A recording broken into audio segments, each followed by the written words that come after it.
সুনামগঞ্জে operation devil hunt অভিযানে গ্রেপ্তার ৫।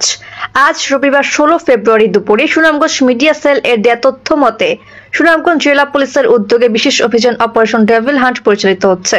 জেলার বিভিন্ন থানা কর্তৃক পরিচালিত এই অভিযানের অংশ হিসেবে গত ২৪ ঘন্টায় বিভিন্ন স্থানে অভিযান চালিয়ে ৫ জনকে গ্রেপ্তার করা হয়েছে।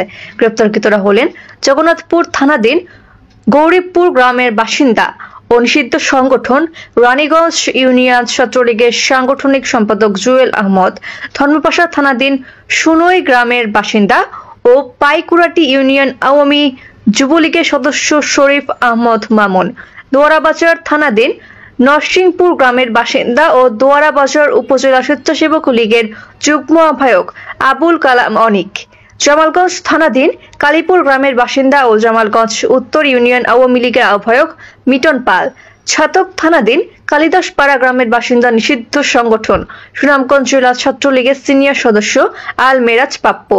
গ্রেপ্তারকৃতদের বিরুদ্ধে সংশ্লিষ্ট থানায় আইনগত ব্যবস্থা গ্রহণ করা হচ্ছে এবং বিজ্ঞ আদালতে প্রেরণের প্রস্তুতি চলছে। জেলার সার্বিক আইনশৃঙ্খলা পরিস্থিতি স্বাভাবিক রাখতে এবং অপরাধীদের গ্রেফতারে বিশেষ অভিযান অব্যাহত থাকবে।